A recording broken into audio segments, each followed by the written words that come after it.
Welcome to Queer Guru TV.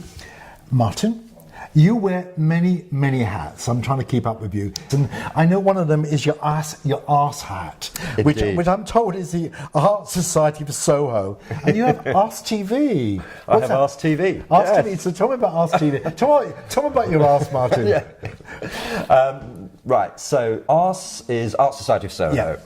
Started with 10 artists in a room who were deciding it's very hard as an artist to do things and make things happen. And what we thought is, if we get 10 of us in a room, we can work together and form like a union. So it really is like an artist union. However, then we decided if we could get 100, we could really make some changes and do some stuff in London. Now have 340, 50 artists. Now these aren't just people who paint on a Sunday.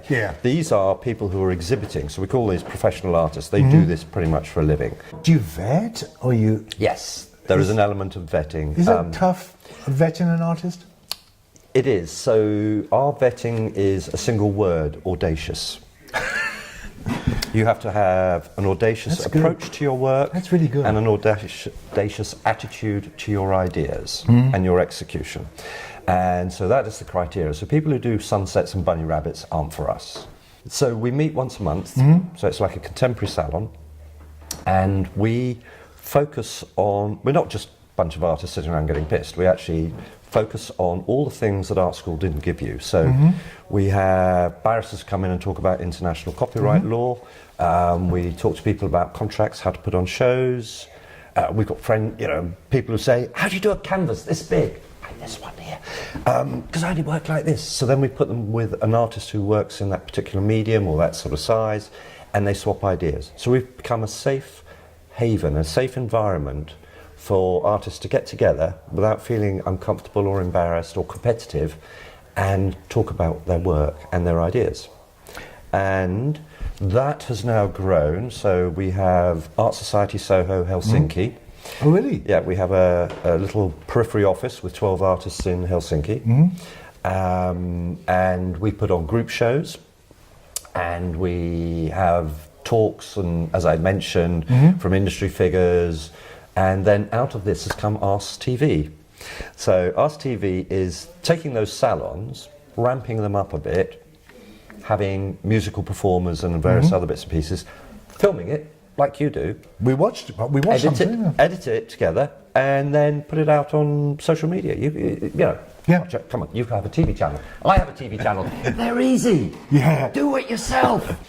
Traditionally, as an artist, you wait for a gallery to find you. And then they will put on a show, and then they will try and make you famous. Now, gallery is a posh word for art shop. All they've got is a little black book of rich friends who they will bring round and hopefully will buy your work. And they're taking 50% of whatever you make. So it's a basic retail model. There aren't many galleries today because property is so expensive. And there are a lot of artists trying to be artists. So there aren't galleries for all the artists. So what occurred to me is to stop waiting for a gallery to come and find you. You go and find a customer base. Sell direct. Social media today gives you that opportunity. Own your fan base. So make yourself interesting. Don't be a shy artist in a garret, starving. Be a bigger version of yourself. Brand yourself.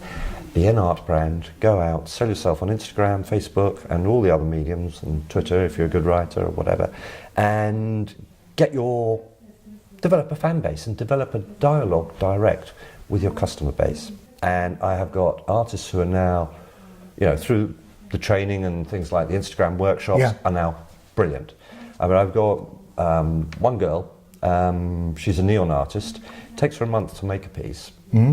When she starts making a piece, she photographs it and then puts it on Instagram as the piece develops, showing the stages of it, and then involves her audience to ask their opinion about how she should move this piece forward. By the time she's completed it in a month, she sold it. But I'm interested, recently you've just done for Lenny in a house. You created that one is it Lenny? Lenny Lee, Lenny, yes. Famous Lenny Lee, yeah. So you created it in a house, and that's another side to it. A friend of mine came with a flat, Haberdasher Street, not far from here.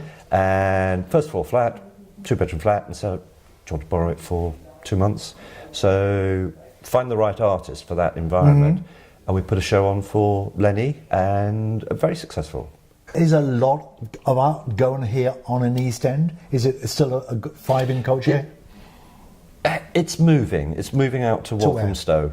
Oh, so it's the outer East End. Yeah, because the gentrification of the East End now means it's too expensive for artists to be here. They moved here and gentrified the area because it was cheap. Yeah. Space was cheap. It's not cheap anymore. No. So now they're moving further out. So the art and gentrification is all happening out in Walthamstow. And is it gritty enough or whatever you need for inspiration, Walthamstow? Like Hackney is? Well, I don't think artists need to be living in a gritty environment for inspiration. I thought most of them did.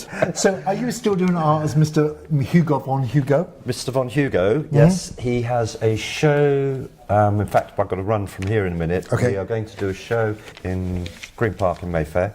That's being given to us. That's not gritty. That's not gritty at all. Exactly. Which opens this week, and we're hanging it tomorrow. So Got to go and find the art I'm now. confused now. This is a passion, and I understand, but is it your livelihood as well nowadays? Good Lord, no. Well, no, I don't think it would. No. Nothing is good. Do you know any rich artists No. apart from Damien Hirst? No. I don't know him.